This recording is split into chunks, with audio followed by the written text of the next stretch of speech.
Detalye sa egg freezing ni Carla Abellana para mabuntis siya kahit magkaedad na siya. Carla Abellana, ibinahagi ang egg freezing plan niya para mabuntis. Ito ang buong istorya. Ipinasilip sa publiko ng kapuso actress na si Carla Abellana ang egg freezing journey at experience niya sa pamamagitan ng pagbahagi niya ng video ng pagbisita sa isang fertility clinic sa Quezon City. Sa mismong Instagram post ng aktres, ibinahagi niya ang ilang clip sa loob ng clinic kung saan sumailalim siya sa ultrasound at ilang medications at procedures. Makikita rin sa naturang video ang pagturok sa kanyang abdomen na siyang kabilang sa procedure. Sa caption, ramdam naman ng mga fans ng aktres ang pagiging emosyonal niya kung saan aniya, "I had lost count of how many daily injections I had to endure. If at first you don't succeed, try and try again." Inilarawan naman niyang isang transformative umano ang egg freezing journey niya.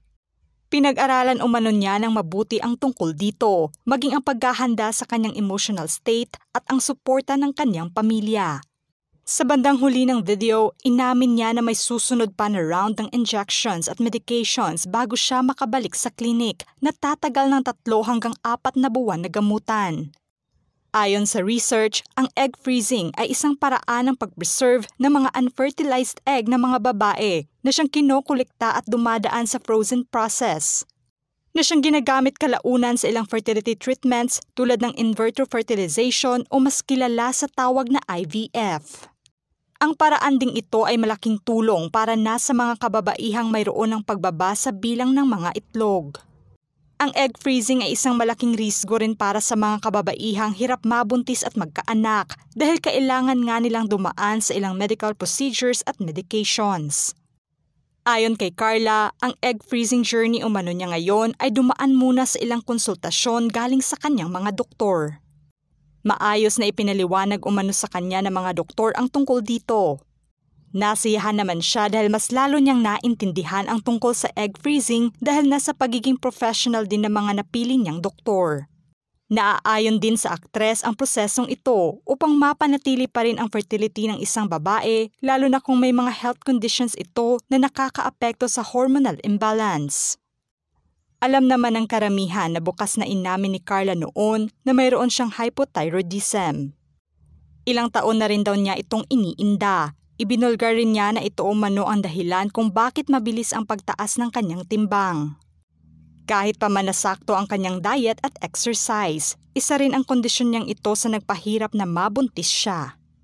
Sa kabilang banda, pinasalamatan din niya ang mga nurses na umalalay sa kanya na isa sa mga nagpadali sa proseso. At ipinaliwanag sa kanya na hindi niya kailangang matakot dahil nasa maayos ang pangangalaga sa kanya. Komento niya, "I'm incredibly grateful to everyone involved. Their kindness, support, and expertise made all the difference." Kung matatandaan naman na unang inihayag na ng aktres noon na pagkatapos umano ng serye nilang Widow's War ay nakaplano na sa kanya na magkaroon ng mahaba at maayos na bakasyon. Inamin rin ng aktres noon na sa edad niya na 37 years old ay nasa perimenopausal na siya kung saan nagiging irregular ang dalaw ng isang babae. Kaya naman ang proseso ng egg freezing niya ay isa sa mga best option niya. Palaisipan naman sa mga fans niya na baka ito na ang pinaghahandaan ng aktres. Masaya naman sila dahil napakatapang umano niya, ilan sa komento ng kanyang mga fans. "Good job, Carla. Sana maging successful. Sana matagumpay yan at magkaroon ka na ng baby. Praying for you, Carla, and to your future babies. Claim na natin yan."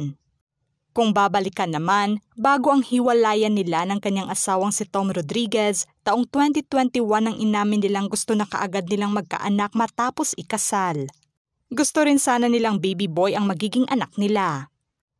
Sa pahayag ni Carla noon na isa rin sa rason kung bakit ayaw na nilang patagalin pa ang kasal nila ni Tom noon ay dahil gusto na nilang bumuo ng pamilya, aniya.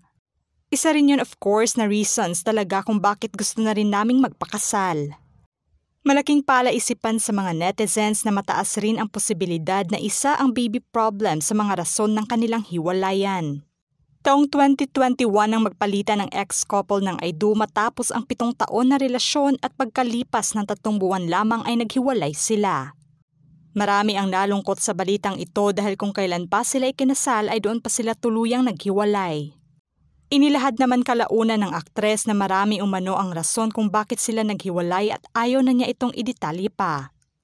Kasunod pa nito ang pag-amin ni Tom na isa na siyang daddy, kung saan may baby na nga ito sa kanyang non-showbiz partner ngayon. Ikinalungkot naman ito ng mga fans ni Carla dahil tila ipinamukha umano ng aktor na hindi kayang makapagbigay ng anak ang aktres sa kanya. Tinawag naman nilang insensitibo umano ito sa kanyang kaligayahan bilang isang ganap na daddy na ngayon. Sa journey ni Carla ngayon, hirit na komento pa ng mga netizens ay tila kasanggana lamang daw niya ang sarili niya upang makabuo ng baby. Naging halo-halo rin ang reaksyon ng mga netizens. May iba na nasiyahan sa planong ito ng aktres. Ngunit may iba na nalungkot dahil sarili na nga lang niya ang kanyang kasangga. May iba naman na nababahala sa planong ito ng aktres, lalo pa at pataas na ang edad niya. Depensa naman ng mga taga-suporta niya na may iba naman na hindi hadlang ang edad sa pagdadalang tao. Sa kondisyon naman ng aktres ay mataas pa rin ang tsansa na magiging healthy ang mga eggs niya. Kahit pa man sa kondisyon niya, panalangin nila na hindi ito makapagbibigay ng malaking epekto sa bagong medications niya. Tulad ng aktres, positibo rin sila na safety ang egg freezing method para sa kanyang kalusugan. Marami din kasi ang nanghinayang na hindi na magkabibi pa ang aktres, sa ganda pa naman ng lahi niya ay sana makabuo ito. Hindi man madali ang prosesong ito ay nakaabang naman ang mga fans niya sa susunod na mga updates niya. Idiniin pa ng mga fans niya na hindi umano isang biro ang journey ngayon ng aktres, tapang at lakas ng loob lang talaga ang kailangan upang mahantong siya sa planong ito. Hindi nga nila inakala na ipapasilip ng aktres ang tungkol dito. Masaya silang ibinahagi ng aktres ang plano niyang magka-baby at hindi umano inilihim sa publiko ang sana'y pribado lang. Mas naging espesyal para sa karamihan at todo ang suporta nila sa aktres dahil nasa pagbahagi niya sa bagong journey ng kanyang buhay. Inilarawan naman nilang tunay na empowered woman umano ito dahil nasa kanyang desisyon ngayon. Sa paraang din ito ay marami na rin siyang na-inspired sa ngayon pa lang na sumubok sa mga posibilidad ng buhay. Nakikita naman nilang positibo at handa ang aktres sa kung anuman ang posibilidad at mangyari sa egg freezing journey niya ngayon. Bukas naman na inamin ng aktres noon sa isang panayam na hindi niya isasara ang puso niya sa pagmamahal at pagbuo ng sariling pamilya. Ngunit sinabihan naman siya ng kanyang pamilya na sana'y hindi na artista umano ang makakarelasyon niya sa susunod. Positibo naman ang pananaw ng aktres sa posibilidad na mabubuntis at magkakaroon pa rin siya ng sariling anak. Ano ang masasabi niyo sa egg freezing journey ni Carla Abellana ngayon? Just comment below.